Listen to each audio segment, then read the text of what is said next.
This is the city of Ida in Africa. In years ago, there was lived a king in Ida. He is the Ata of Igala kingdom. He is a powerful king. The Ata Igala has a daughter called Inipki. This is how she looks. She is very beautiful and black in nature. A day in the king's life, the oracle diviner came to the king one evening and told the king that there was a problem. He told the king that there was a war which is about to break out, that the neighboring village are about to conquer his town. So the Atagala, after hearing this, the Ata have to call all the wise men in his palace together to verify and check how the war will go and how they will conquer their enemies. So the Ata called Nkrumah, this woman by the right side that she's putting on cap. She is the only ancient person in the kingdom. So on hearing this, the Atagal has to tell his daughter Nikbi to get ready for war and lead his army to war with their enemies.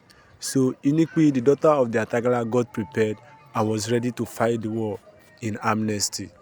When the days of the battle was due, she climbed a horse and all of her soldiers was ready with her, and she said, "Together we move." And all the soldiers shouted out to her, "Together we move, together we move." And all of them ran to the forest for the war. When they get to the camp of their enemy, they conquer the city of their enemy, burn down the face of their enemy, enslave the children of their enemies and their wives. And they were there in the camp of their enemies for 3 days, conquering and enslaving and slaughtering their enemies.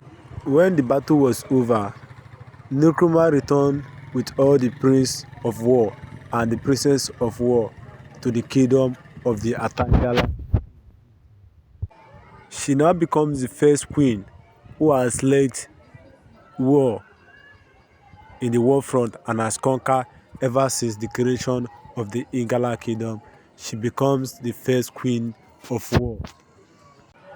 After some years, her father, the king, the Ata, resigned her from going to war.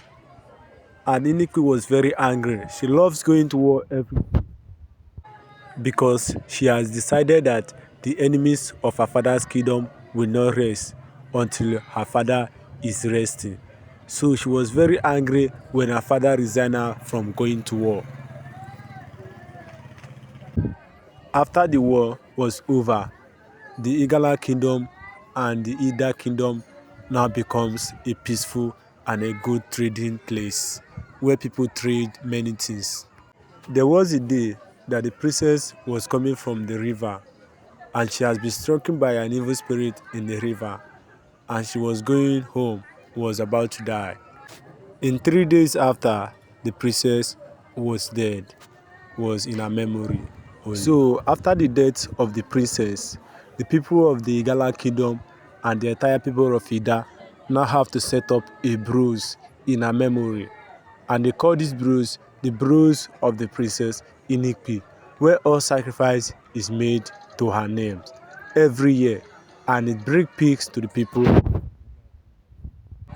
People goes to the bruise every year to make sacrifices and wishes, to get wealth and power, to get truth and justice.